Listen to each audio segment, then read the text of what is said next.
Bismillahirrahmanirrahim.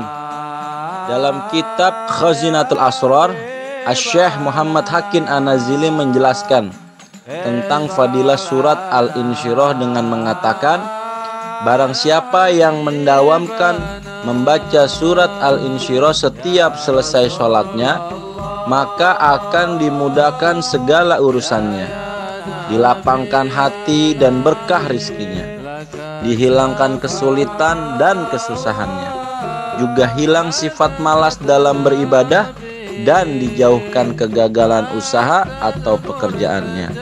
Sesuai juga dengan hadis Kanjeng Nabi Muhammad sallallahu alaihi wasallam, beliau bersabda, barang siapa yang membaca surat Al-Insyirah, maka ia seperti mendatangi aku dan mengambil bagian kesempatan khusus dariku, juga menjadi salah satu sebab mendapatkan kelapangan dari syafaatku. Allahumma sholli ala Sayyidina Muhammad wa ala ali Sayyidina Muhammad sallallahu alaihi wasallam.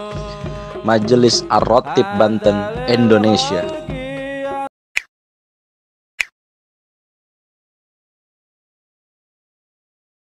Sayyidina Muhammadin sahibi rahmatillah adada ma fi ilmillah salatu wa salaman daiman bila mulkillah wa ala alihi wa sahbihi wa sallim adada kulli daratin alhamdulillah rabbi shrahli sadri wa yassirli amri wa hlul 'uqdatam min lisani yafqahu qawli summa yafqahu qawli wa saddid lisani wa hlul qalbi bihaqqi nabiyyika sayyidina Muhammadin sallallahu alaihi wasallam.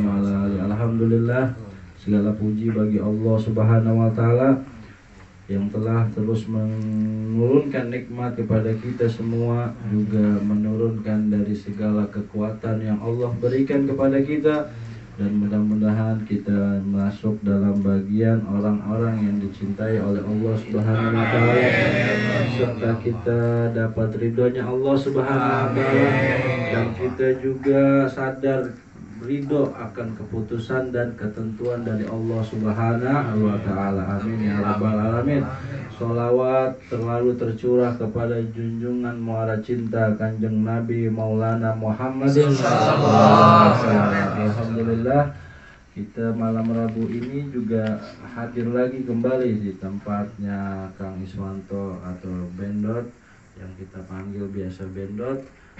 Orang tuanya yang ibundanya tahlilan ke-7 harinya, dan mudah-mudahan yang kemarin 7 hari bapaknya juga menjadi tempat diampuni segala dosanya Allah, di alam kuburnya ditemani daripada cahaya nur yang Nabi Muhammad SAW, serta mendapat syafaat dari Nabi SAW, dengan haknya salawat dijauhkan dari adabnya, dari siksanya, ila yaumil kiamah, sampai yaumil kiamah, dan anak-anaknya menjadi anak yang berbakti kepada kedua orang tuanya, cucu-cucunya juga mengingat kakek neneknya menjadi orang-orang yang soleh wasoleh.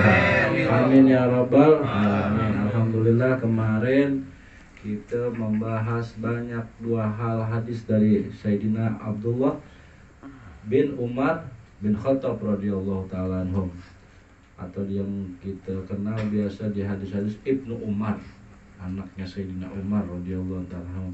Kalau kemarin tentang kita ngebahas iman waktu malam Rebo ya, malam Rebo yang lalu iman din. Kemarin malam Jumat di sini kita bahas tentang bagaimana syafaat Nabi Sallallahu Alaihi Wasallam kepada orang yang membenci Nabi, orang yang munafik kepada Nabi Sallallahu Alaihi Wasallam. Akhirnya Nabi sendiri yang menyolatkan, bahkan jubahnya Nabi SAW dikasihkan berkah anaknya, yaitu Abdullah, Sayyidina Abdullah, yang berbakti kepada orang tuanya dan mencintai Nabi Muhammad SAW sampai menguburnya, dan Allah Subhanahu wa taala mengampuni dengan segala dosanya. Intinya yang kemarin, kalau kita, orang munafik saja diberi syafaat Nabi SAW berkah anaknya, bagaimana dengan kita yang umat selalu dipanggil ummati, ummati, selalu dicinta ummati, ummati.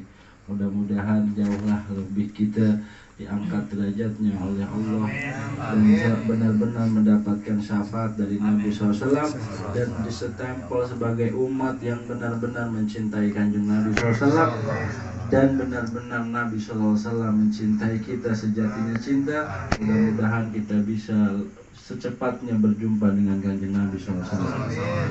Mengenai dengan keberkahan tabaruk, kanjeng Nabi Sayyidina Abdullah juga bercerita. Jadi hadis itu muncul adalah ceritanya para sahabat Nabi SAW kepada era tabi'in. Jadi hadis-hadis itu baru ditulis, diceritakan ketika kanjeng Nabi sudah tidak ada dan sahabat tinggal melahirkan anak cucunya. Contohnya adik, jadi anak cucunya ini bertanya, ya abah, ya bapak, ya ibu, atau orang-orang yang pernah berjumpa Nabi SAW ditanya sama anak cucunya, diceritakanlah oleh para sahabat, oh dulu saya kanjeng kayak gini cerita, dulu bener gini dulu gitu, ceritanya begitu, kiasannya gitu. Artinya ketika kita mengetahui kakek kita itu gimana sih gitu, diceritakan. Begitukah cerita mereka para sahabat tentang kanjeng Nabi SAW dan bapak-bapak mereka yang berjuang bersama Nabi SAW. Baru muncullah hadis, baru ada yang nulis tuh bahwa bapak saya bercerita begini. Nah contohnya yang hadis-hadis diceritakan contohnya seperti itu. Salah satunya lagi yang mudah-mudahan kita buka nih hati kita ya. Bismillahirrahmanirrahim. Al-Fatihah. Bismillahirrahmanirrahim. Alhamdulillahirabbil alamin. Arrahmanirrahim. Maliki yaumiddin. Iyyaka na'budu wa iyyaka nasta'in. Shiratal mustaqim. Shiratal ladzina an'amta 'alaihim ghairil maghdubi 'alaihim waladdallin. Amin. Diceritakan Sayyidina Abdullah bin Umar bin Khattab radhiyallahu ta'ala anhum berjalan bersama Nabi sallallahu alaihi wasallam yang melewati sebuah kuburan yang dimana kuburan itu sedang disiksa. Wallahu alam itu kuburan itu apakah sahabat Nabi ataupun bukan. Yang pasti diceritakan oleh Sayyidina Abdullah bin Umar radhiyallahu ta'ala anhum bahwa kanjeng Nabi SAW melewati bersama kami. Jadi nyerita nih, Sayyidina Abdullah cerita, dulu saya jalan-jalan mengikuti ayah saya dan kanjeng Nabi SAW. Lalu tiba-tiba lewatlah kami di sebuah kuburan dan terdengarlah kuburan itu sedang disiksa. Ini hadisnya masyhur ya, kita pernah dengar. Akhirnya kanjeng Nabi SAW mengambil pelepah korma, ditaruhkan di atas kuburan. Kalau sekarang mah pelepah kelapa ya. Ya itu sunnah yang ada di zaman Nabi. Pelepah korma kan nggak ada di sini.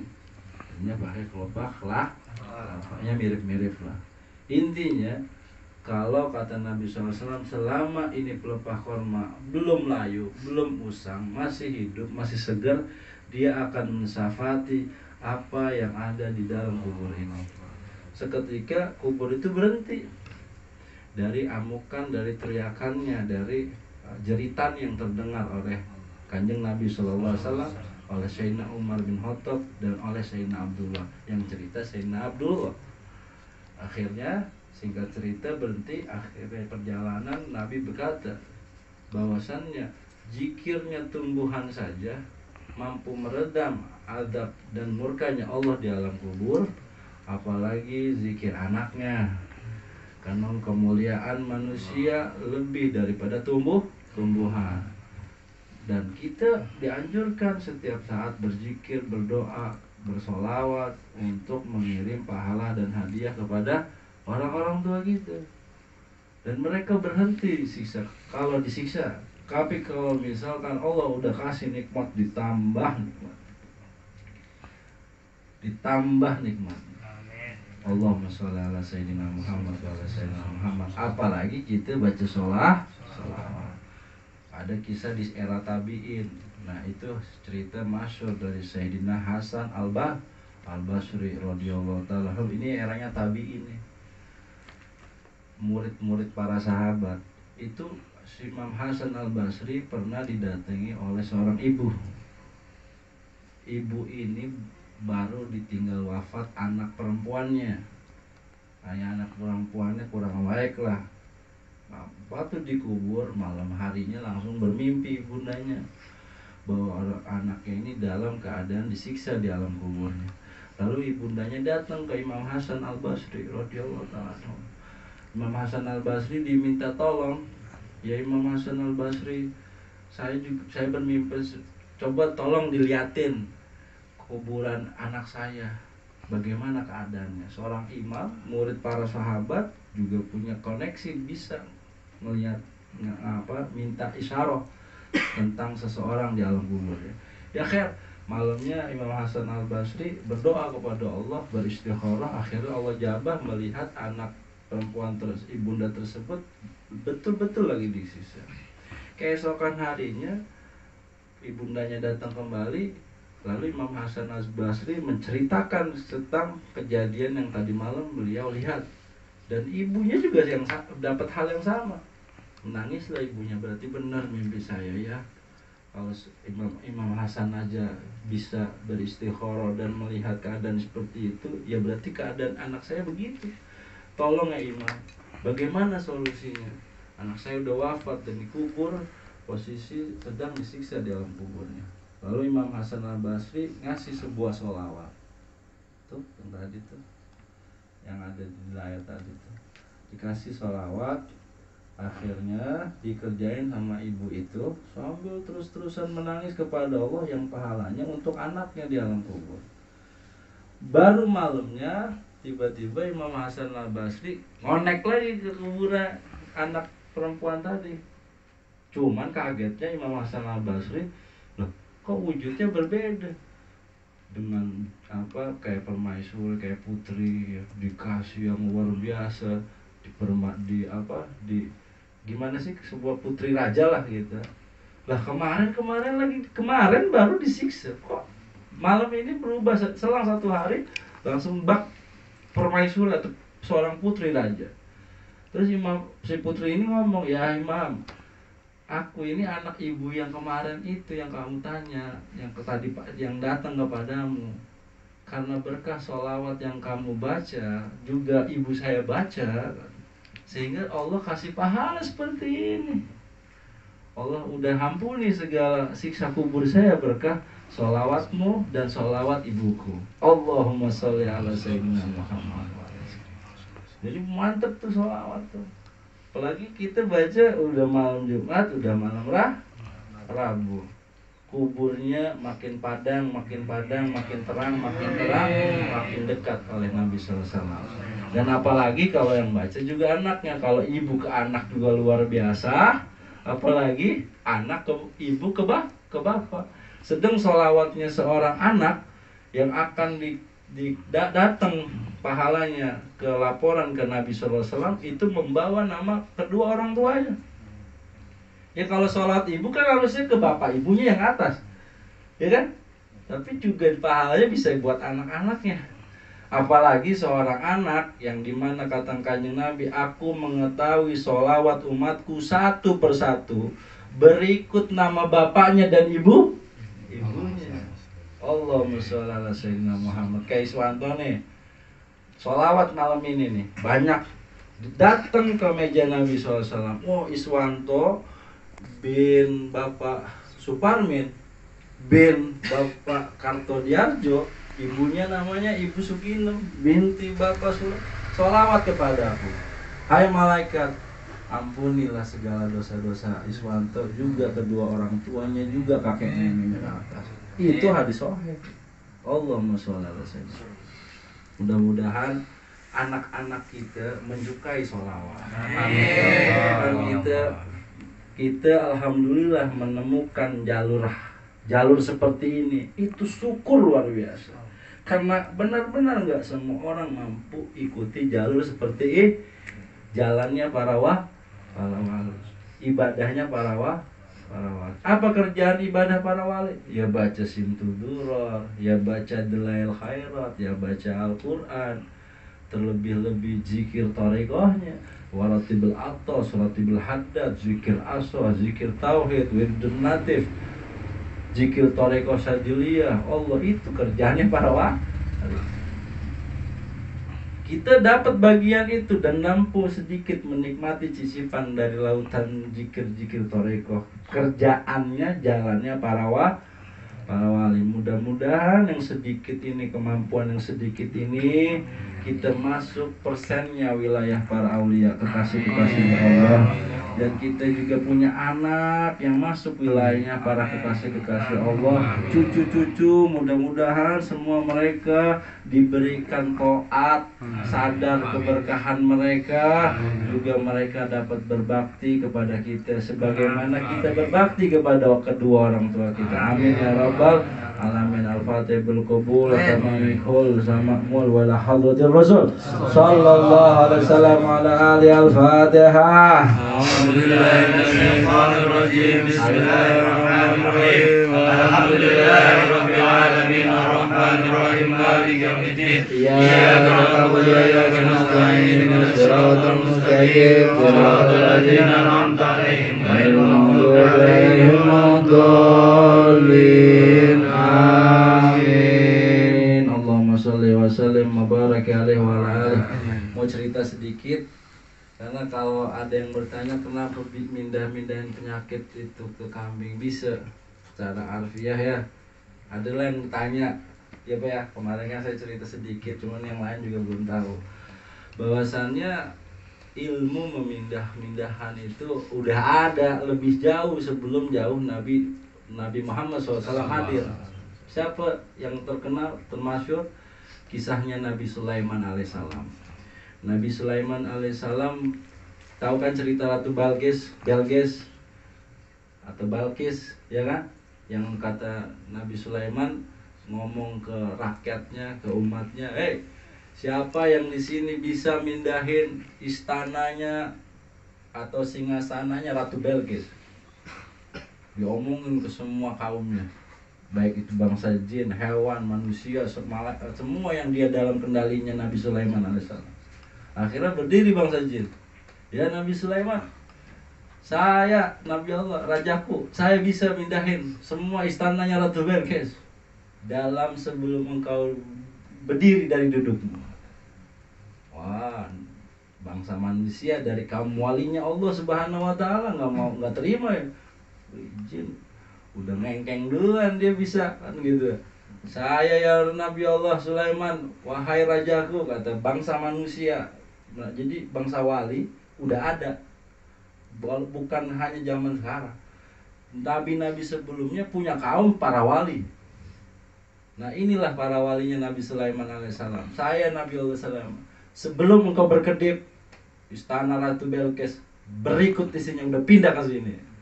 Nah, singkat cerita kita pernah baca kan, tiba-tiba sebelum melek taunya tring sudah ada. Cuman ilmu itu nggak turun semua, karena udah akhir zaman. Kalau ada yang begitu nanti ngaku tuh ada jalan. Ya kan? Ya apalagi hanya sekedar meninggalkan penyakit ke dalam tubuh manusia, ke hewan. Karena ada ilmunya, walaupun ilmu itu perlu diasah. Ilmu itu perlu diasah dong. Naik motor perlu diasah, kerja nembok juga perlu diasah. Kalau asal baru-baru nembok kan kurang bagus, tapi kalau lama-lama nembok halus, ya kan? Nah, belajar kita ngelas atau belajar di pabrik ataupun punya keahlian apapun butuh waktu untuk mengasahnya. Begitupun zikir, doa, latihan ibadah, butuh latihan mengasahnya. Nah, inilah pentingnya istiqomah. Kalau dagang aja kita bisa istiqomah, kalau Uut sebagai mekanik bisa istiqomah, akhirnya buka bengkel, kan karena istiqomahnya tuh ngasah ilmu motornya, jadi punya kemampuan mekanikal dalam dunia permotoran, sehingga bengkelnya buka. Batin juga butuh diasah, ilmu juga butuh diasah. Nah, bagaimana kita bisa mengasah ilmu batin dan dohir kita? Bukan untuk kesombongan sebagai kita manusia, tapi semakin sadar betapa luasnya Allah memberikan ilmu dan barokah kepada kita manusia, umat Nabi Muhammad SAW. Ya, jadi itu ceritanya. Kalau ada kok bisa sih bisa mindah.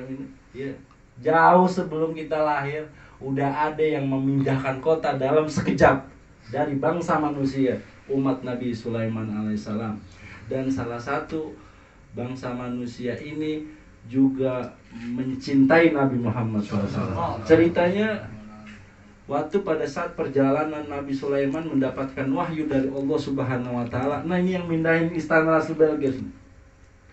Alhamdulillah pas perjalanan keliling dunia nyampe ke sebuah kota. Ya Nabi Allah, kenapa engkau ajak jalan-jalan ke sini gitu kan? Kata ini yang mindahin nih.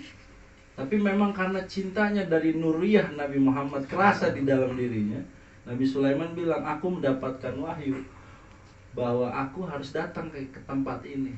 Tempat ini adalah tempat di mana akan dikuburnya, akan berdiamnya, akan hidupnya seorang nabi akhir zaman, yaitu Nabi Muhammad SAW. Nah, dengar gak cerita ini?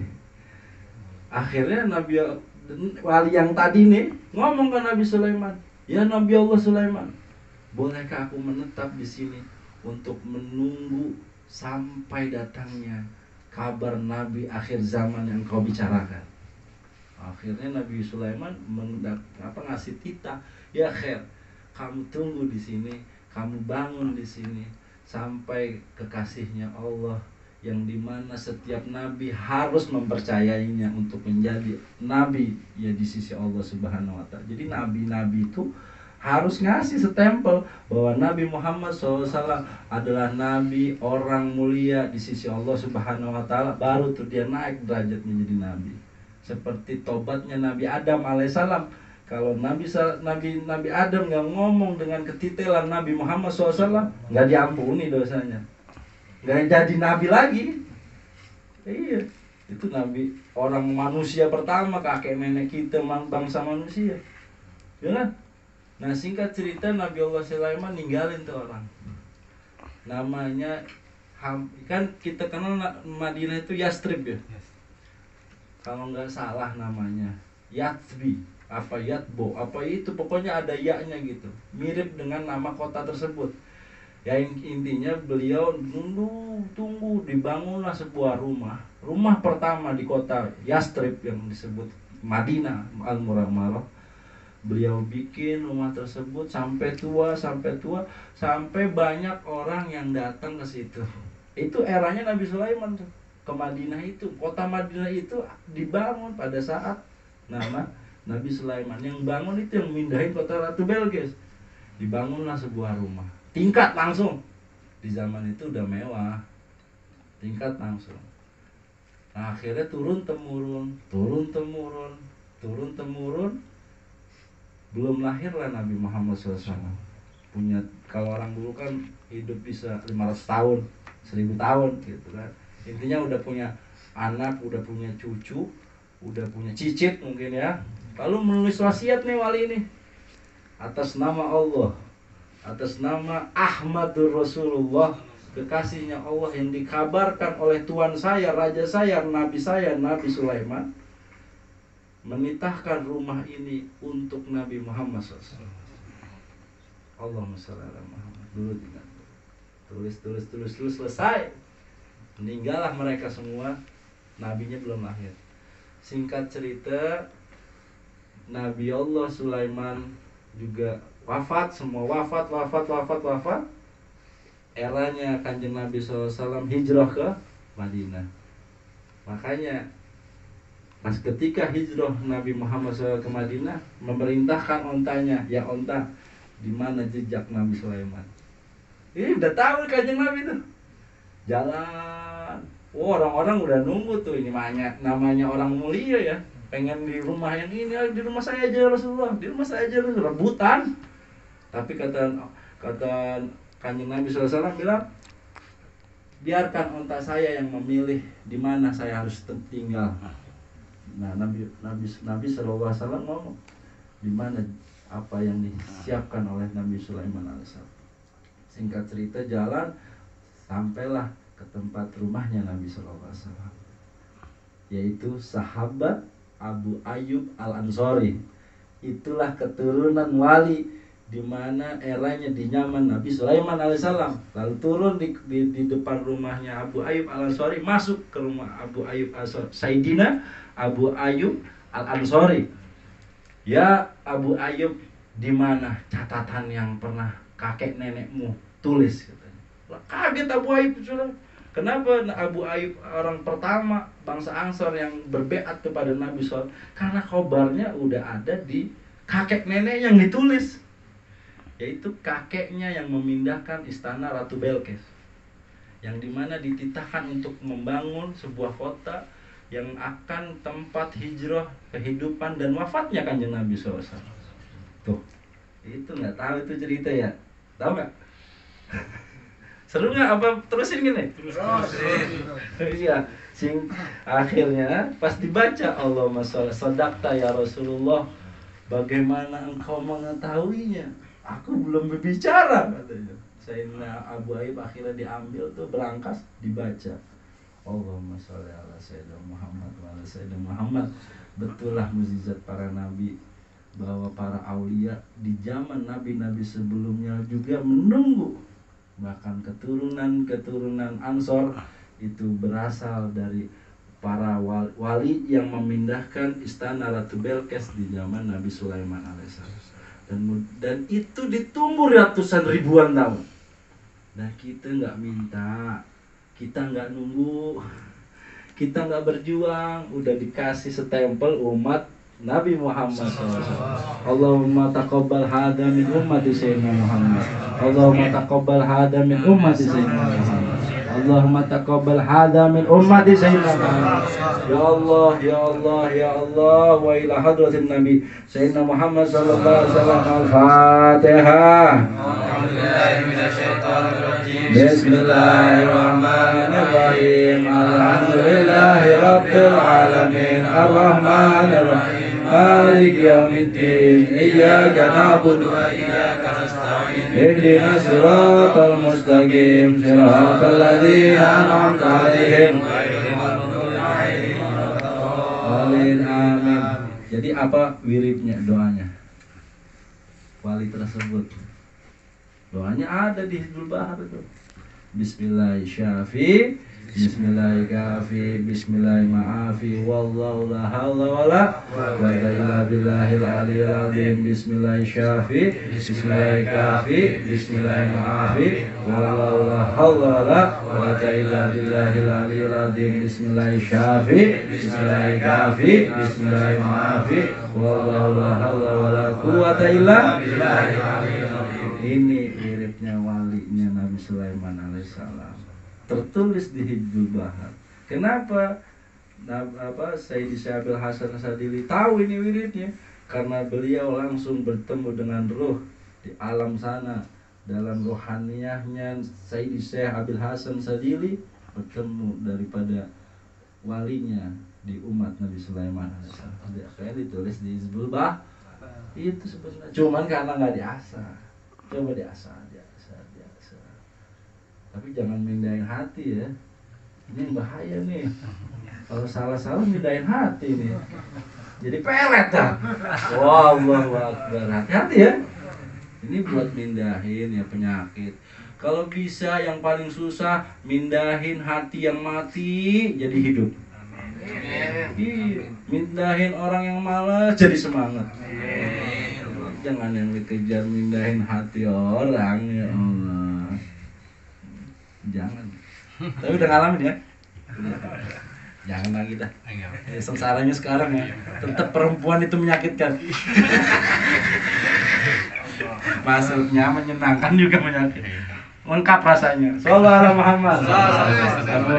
Assalamualaikum warahmatullahi wabarakatuh. Waalaikumsalam warahmatullahi wabarakatuh.